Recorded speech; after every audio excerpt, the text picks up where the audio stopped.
without further ado, Ms. Pamela Podesky. Thank you. Thanks, Lisa. And I want to thank Dr. Campbell too. And thanks to all of you who are spending this hour with me. It's probably a really long day for all of you. And so hopefully we'll have some fun. I also want to just thank the Institute for Humane Studies who connected me with all of you. So before I start, I will just tell you that when I was asked to do this talk about mastering life's biggest challenges, I asked for advice from people who've given more talks like this, because most of the talks that I give are more interactive. I don't usually talk for so long at a stretch. So I asked a bunch of people, and almost everyone told me to be entertaining. So I asked for jokes. I asked people to tell me jokes that might be relevant to this topic. And I heard a lot of jokes. And unfortunately, I can't tell any of them to you. That would not be appropriate. Anyway, in thinking about what to say about this topic, I decided that I'd tell you some stories of people who have mastered some of life's biggest challenges and tell you what they say, the advice that they give to people who are just starting out on a career. So in order to make it entertaining, since I don't have any jokes, I'm going to share my screen here. I asked my friend Tim Urban if I could use his illustrations. Can everybody see this? Good, excellent. This is Tim Urban. If you have not seen his TED Talk, his TED Talk on procrastination, I highly, highly recommend it. It is, I think, the 5th most watched TED Talk of all time. Anyway, so before I share the stories, I'm going to tell you a couple of things to help frame them. First thing is, a number of years ago, there was a poll in USA Today that asked people if they could ask God one question, what would that question be? And the answer that most people gave was, what is my purpose? Now we think about a purpose, generally speaking, I think in terms of work, right? We think of it as a calling. But when we think about a calling, it can seem like there should be some kind of, magical epiphany where light comes down from heaven and there's the, chorus singing and you know what your purpose is, you know what your calling is, you know what you're supposed to do. That is not really usually how it happens. Most of the time, we'll either be waiting for some revelation, or before we take the next step in a carefully mapped out career plan, something will sweep us along in another direction. And that is what happened to Jonathan Alter, the first person I'm going to tell you about. Jonathan had a plan. When he finished college, he was going to go to law school and go into politics. And then he was going to become president. And so when he was in high school, he started writing for a political publication called Chicago Journalism Review, and he worked for Democratic political campaigns. But he really wasn't happy. So in 11th grade, he went to a new school, which he loved, even though he told me he failed math his first term. And when he was there, he heard that Jimmy Hoffa was going to be coming to speak at the school. Now, I don't know if you all know who Jimmy Hoffa is. You're, I think, a lot younger than I am. But Jimmy Hoffa was a Teamster boss who had been tried and convicted and spent time in prison for jury tampering and attempted bribery and fraud and conspiracy. And he had just gotten out of prison and was coming to speak at Jonathan's school. So Jonathan arranged to interview him for the school paper. And then less than a year later, Jimmy Hoffa disappeared. Now, I don't know if you all know this story, but he was rumored to have been murdered by the mafia. there's a lot of intrigue about what happened to Jimmy Hoffa. To this day, Jonathan believes that writing that article with the interview with Jimmy Hoffa is how he got into college. It might have been the last interview that Jimmy Hoffa ever gave. Anyway, after college, Jonathan began applying for jobs, but he didn't get them. And life was not going according to his plan. He actually just really didn't know what to do. He was very unhappy. And he told me that even though he'd been unhappy, but he hardly ever cried, he was so unhappy at this point in his life that one time when his parents came to see him, he actually just broke down in tears. But he pulled himself together, and since he knew how to write, he started to do a lot of writing to make a living. He wrote part of a book for presidential candidate Ralph Nader. He interviewed the first person to ever hijack an airplane. And eventually he wrote op-eds that were published in places like the New York Times. And then he got a real job writing at the Washington Monthly. And he really liked what he was doing. And my computer seems to have frozen. There we go. Okay. And then he got married. He had 3 kids. He became a senior editor at Newsweek magazine, and he liked his job. But so now I would be wondering, what about politics and what about law school? And I asked him this, and he said he just forgot to go. He said life took him in a different direction.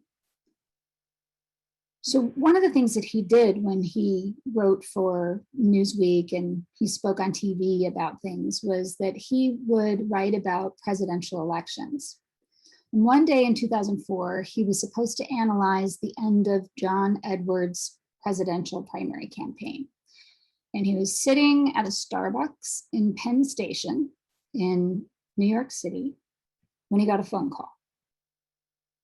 And the phone call was from a doctor. And the doctor told him that he had cancer. He had stage 4 mantle cell lymphoma. That's a very bad diagnosis. He was given 50-50 odds of living longer than 2 years. So as you can imagine, he became very unhappy. In addition to daily medications, sleeplessness, fatigue, hair loss, chemotherapy, and depression, Jonathan spent more than 3 weeks in the hospital, completely knocking out his immune system in order to have a bone marrow transplant. And throughout all of this and his deep unhappiness, he tried to think about whether he had ever been unhappy before, because most of what he remembered was how happy he'd been before his cancer diagnosis. He told me, a life-threatening illness makes you realize what's important to you. He thought about how he had a good marriage and family life. He had a good personal life. He had a good professional life. And he felt like his life was meaningful because he'd been able to use his profession to try to do a little bit of good. When he looked back, he saw that even though he didn't end up doing what he had initially set out to do, he did feel a sense of purpose. His work felt like a calling. He had a powerful realization that a meaningful life is about more than just looking out for your own self-interests. And while he was going through cancer treatment, he kept working. And what he worked on was a book about President Franklin Delano Roosevelt. He wrote this book while he was going through chemotherapy. Franklin Delano Roosevelt had polio, and Jonathan found his sort of famously positive, optimistic attitude inspirational. So at his lowest moments, he would ask himself, what would Franklin do? And as a result, he came up with what he called the Herman Plan. The Herman Plan was this. Each day, he tried to have a little bit of humor, a little bit of exercise, a little religion, a little meditation, a little bit of attitude adjustment, because he said he could be kind of nasty when he wasn't feeling well. And then the end was some niceness just to reinforce the attitude adjustments. That was Herman, which he came up with all by himself. And he told me his kids thought it was incredibly goofy. Anyway, Jonathan did live longer than 2 years. Today, he is an award-winning author, political analyst, documentary filmmaker, columnist, television producer, and radio host. He's written 3 New York Times bestsellers, and he's a contributing correspondent and political analyst for NBC News and MSNBC. And he has covered 12 presidential elections. So that is Jonathan's story. Now I'm going to tell you another story about Michael Powell. Michael is the son of Alma Powell and the retired 4-star General Colin Powell, who served as Secretary of State under George W. Bush. When Michael was a kid, there were at least 3 times when his father was gone for a year. So he and his mother and 2 sisters were very close. And they also moved around a lot because of his father's job. So whenever they moved to a new place, the first thing his parents would say was, go next door and see if there's someone to play with. And that's what he did. He'd knock on the door and he'd say, hi, I'm Michael. Anybody here my age? And that was how he learned how to deal with uncomfortable situations. He had to learn how to talk to strangers. He had to learn how to make new friends. He had to learn how to say goodbye to friends too. He had to move away from his best friends time and time again. Then he told me that growing up with his particular parents, if he got in trouble or if he did something he shouldn't do, that thing was rarely the subject of conversation. What his parents really wanted to hear was whether he had done something to take care of it and what he'd learned from it. And he told me if he could explain that, then he usually wasn't in too much trouble. But if he had no answer for it, he was in a lot of trouble. Then in high school, Michael decided that he was either going to be an Army officer like his father, a lawyer, or a Broadway lighting designer. Yet he really was actually deciding between those 3 things. Anyway, he decided to get an ROTC scholarship, which paid for him to go to William and Mary, and he went into the Army. He became a commissioned Army officer, and he was on track to have a long career in his Army, just like his father.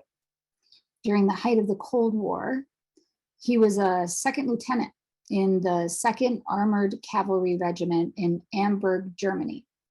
And he served as a cavalry patrol officer, where his job was to guard the border with Czechoslovakia. And then, while he was traveling in a convoy on the Autobahn in Germany, the driver of the Jeep he was in lost control at 50 miles an hour, and the Jeep flipped and crashed. He was rushed to a German hospital where for 4 days, he told me it was totally touch and go. And then he was flown to Walter Reed Army Medical Center. His spine and his pelvic cradle were broken. And for a month, he told me the only thing he had to do, the way he put it was, the only thing he had to do was try not to be dead by noon. He was told he would never walk again, and he was told he would never have children. And he told me he got a powerful message, which was, by the way, just in case you didn't get it, life is really limited. And then after more than a year in the hospital, his military career was over because he couldn't meet the fitness requirements.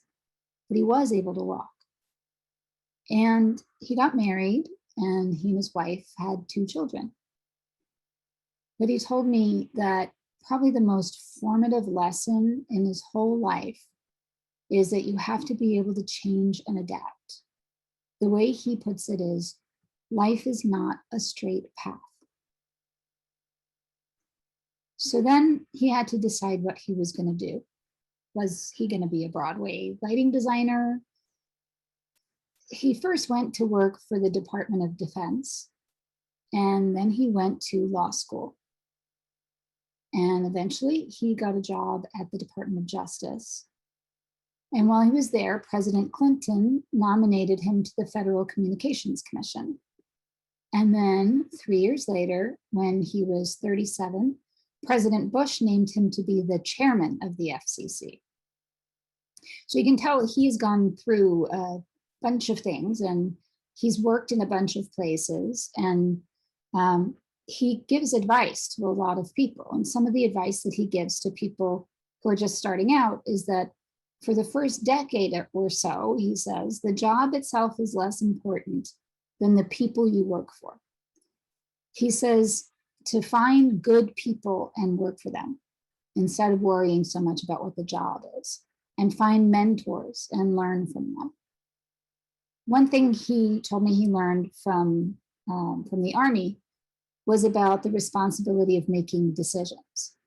And from his father, he learned that there's a tendency to want to wait to take action until you have more and more information. But often when people wait for a perfect answer, they come up with it too late. And they would have been, the way he puts it is, they would have been better off with an answer half as good that was executed twice as fast. So in other words, the other thing he says about it is the perfect can be the enemy of the good. So just find good people to work for and don't worry about whether it's the perfect job. Things will come along. He also says that his experience taught him not to let things rattle him, how to have perspective. And given that he had a lot of experiences that allowed him to have perspective, he would help the people who worked with him have some perspective too. When they would lose their minds about something, he would say, that's not hard. He would grab his x-rays, which he kept in his desk drawer, and he would hold them up and say, this is hard. And then he would say, I don't want to hear anybody losing their minds because some senator called you a name, so can we all calm down? So you need to really put this ability to keep things in perspective and this ability to not be rattled to the test, because he was the chairman of the FCC during Janet Jackson's infamous Super Bowl halftime show wardrobe malfunction. So in case you're not aware of this incident, for 9/16 of a second, one of Janet Jackson's breasts was mostly bare on live network TV, which was a violation of FCC rules, so he had to get involved. Anyway, Michael ended up testifying for 9 hours, just about that, 9 hours for 9/16 of a second of a breast being mostly uncovered. That is 1 hour, just in case you want to do the math, 1 hour of testimony for every 16th of a second. Anyway, Michael told me a number of leadership lessons, and here are 2 more. The first is something his mother taught him, and it resonates with what Jonathan Alter says about trying to make a difference. His mother taught him to leave the place better than you found it. You know, we've heard this one, but I think it's good advice and worth remembering. But the other lesson is something he learned from his high school theater teacher, whose name was Pat Jones. Mr. Jones used to come into the theater every morning, and he had a huge key ring with a lot of keys on it. And one day, Michael said to Mr. Jones, man, you sure have a lot of keys. He was actually really impressed that Mr. Jones had so many keys. And Mr. Jones told him, my life goal is to have just one key. He said, I ought to be able to just unlock the door and not have to do anything else if you all come in and do the rest. So Michael decided that his goal in life was to get down to one key, open the door for other people. He told me, if you're still carrying around a lot of keys and your people don't even know what they do, then it's an ego job, right? He said, real leaders leave behind a structure, an institution, people, and teachings so other people can pick up where you left off. So from the day you get to wherever you go as a job, as a leader, your job is to make yourself dispensable. In other words, get down to one key. That is Michael Powell's story. So I'm going to tell you another story. This story is my own story. When I was 5, I knew what I was going to be when I grew up. I was going to be an actress. By the time I was 12, I'd been in a TV commercial. I had performed in a children's dance program, and I'd been in an opera. When I was 13, I spent the summer in a full leg cast, so I couldn't dance or do much of anything for several months. But during high school, I joined all the singing groups and performed in all the plays and musicals that I could. And I studied opera at the Boston Opera House. And then after high school, in order to really start my acting career, I moved to New York City, where I took professional acting and singing and dancing classes while attending college. And I worked in a restaurant. I was cast in lots of student films, and I auditioned for real films. And I performed in off-Broadway shows, and I auditioned for Broadway shows. But then I got a part in a real movie. The movie was called Goodfellas. And I was in the most well-known scene. It's actually one of the most famous movie scenes of all time, because the whole 3-minute scene was filmed in one long shot with a Steadicam.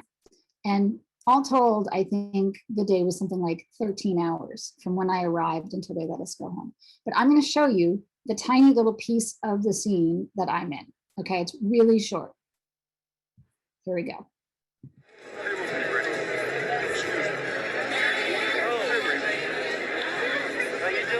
Nice to see you. Yeah, good seeing you. Hi, how are you?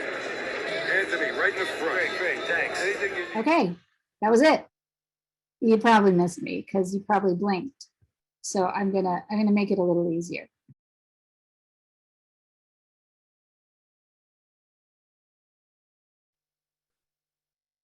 That was it. I finished up my college degree in anthropology, as Lisa noted, and I moved to Los Angeles, where I worked as an aerobics instructor, and I was actually in an episode of Unsolved Mysteries.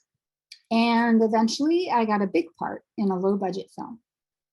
And by the time I did that film, I realized I had been trying to have an acting career for almost 20 years. When I was 5 and I didn't know anything, I was absolutely certain, I had tremendous conviction that I would have a career in the performing arts. And in high school, I was still pretty certain.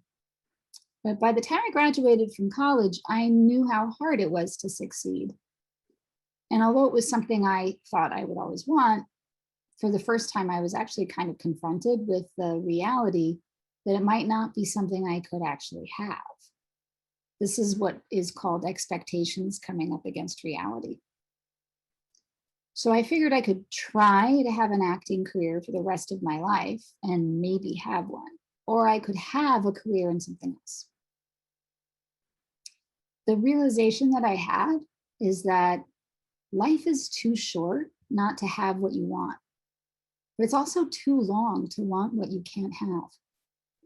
So I decided that if I could think of anything else I might be happy doing, then I would do that.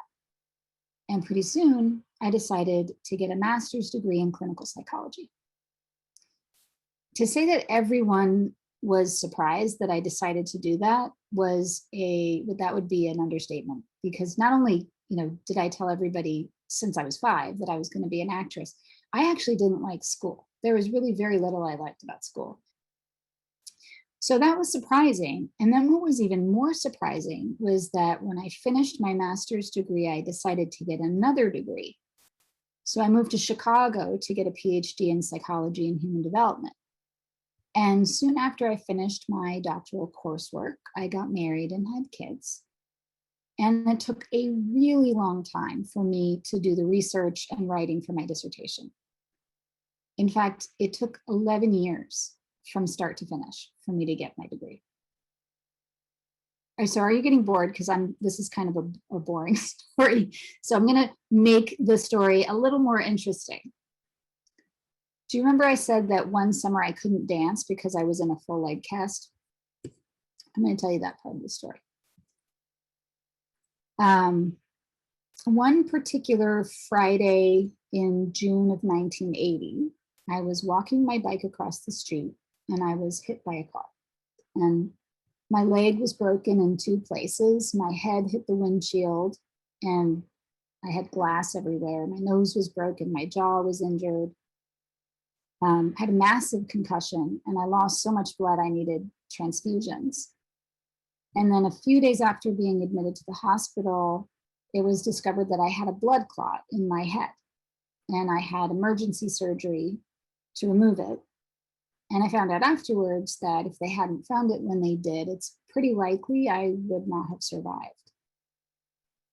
So after 2 weeks in the hospital, I went home and I had 80 staples in my head, which was half shaved. And I was in a full leg cast for 3 months.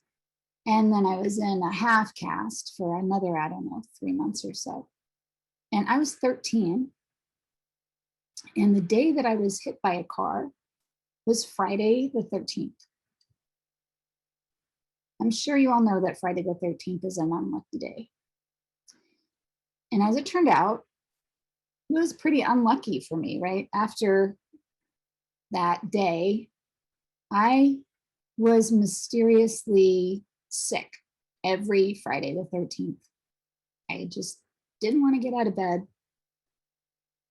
And it was kind of hard to get, anything done on those Fridays because I was just too sick. 4 or 5 years later, toward the end of high school, I started to have the realization that that way of relating to Friday the 13th, that story I had, that Friday the 13th is such an unlucky day, it was not actually serving me. It was getting in my way. I think I just couldn't admit to myself that I was just afraid that something bad might happen because that just seemed too superstitious. So when I had this recognition, I asked myself, is Friday the 13th actually an unlucky day? I mean, it is a common superstition, but is it true? And I thought, probably not. But what about that Friday the 13th in 1980 when I was hit by a car? Was that Friday the 13th really an unlucky day? Maybe. It's certainly a reasonable interpretation of that day. But there is another interpretation, and there's another way to tell that story. I realized that I could think of Friday the 13th as my lucky day. So that is what I did. I now think of Friday the 13th as my lucky day. So the question is, how did I do that, right? Did any of the facts change? No. Was I pretending that it didn't happen? No. Do I gloss over how bad it was? I don't. It happened and it was bad and it took a long time to recover, but it could be my lucky day anyway. How? How could it be my lucky day? I could think of it as a supremely lucky day because here I am. I survived. And not too much worse for the wear, actually. So that sort of leads me to this idea about how we think about our past. Sometimes people will say you can't choose your past, but you can choose your future. But that is actually entirely backwards. I am here to tell you that you can't really choose your future. The future is really always very uncertain, but you can choose your past. The thing is that most often life's biggest challenges, which this is all about, are going to be things you don't get to choose. But you do get to choose your story about those challenges. And that's how you choose your past. Life is a series of mistakes, accidents, and things that don't go as expected. There are things that fall into your lap. There are things that slip through your fingers. But the question is how you interpret them. Is life a disaster? Or is everything going to be okay? The only thing you can really control is your narrative. So the story that I told you about my life is my story of my life. It's my story of my past. I could choose any number of different stories to tell about the past. I could focus on the lack of success that I had. Instead of laughing about it, I could cry about it. I could focus on the pain and the trauma of that accident, and it wouldn't be unreasonable. I could be scared about being in a car or walking across the street. But that's not the story I choose to tell. When we think about the past, we think we're remembering facts, but the truth is we don't actually interact with facts very much. What we interact with is really our interpretations and the meaning that we ascribe to things and the emotions. The thing is, if I had a different narrative of the past, my past would actually show up completely differently for me. In other words, my past would be different. I would be choosing a different past. The story that I told you is the past that I choose. And as long as the facts are accurate and the interpretation is empowering, I'm sticking with it. The story we tell ourselves about our past is the past that we choose. And the stories we tell ourselves is the glue that makes life coherent. It's what holds everything together. The story that Jonathan Alter tells is his story of his life. It's the past that he chooses. And the story that Michael Powell tells is his story of his life. It's the past that he chooses. We each get to choose the story that we tell about the past. We get to choose our own past. Choosing an empowering past is the best way to master life's challenges. Because they're going to be varied. Some of them are going to be big. And one of the benefits of learning to use empowering interpretations of the past is that it helps you to have empowering interpretations of the present. And it actually kind of relieves you of the pressure to have certainty about the future. So I'm going to just tell you one more quick story. It's a version of something you might have heard. It's about a psychologist who was researching optimism and pessimism. The psychologist was presented with twins, one of whom was an optimist and the other of whom was a pessimist. And their parents told the psychologist that no matter how good or bad the circumstances, the optimist always saw the bright side and the pessimist always saw the dark side. So the psychologist decided to do an experiment. She brought the twin who was the pessimist into a room full of toys and told him that he could play with anything he wanted. He immediately burst into tears.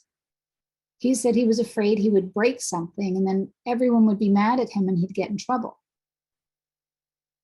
So then she took the optimist and she brought the optimist into a room full of horse manure. Immediately, the optimist started digging through the horse poop and laughing and having a great time. And the psychologist couldn't believe it. She asked, "What are you doing?" And the optimist said, "With all this horse poop, there must be a pony in here somewhere."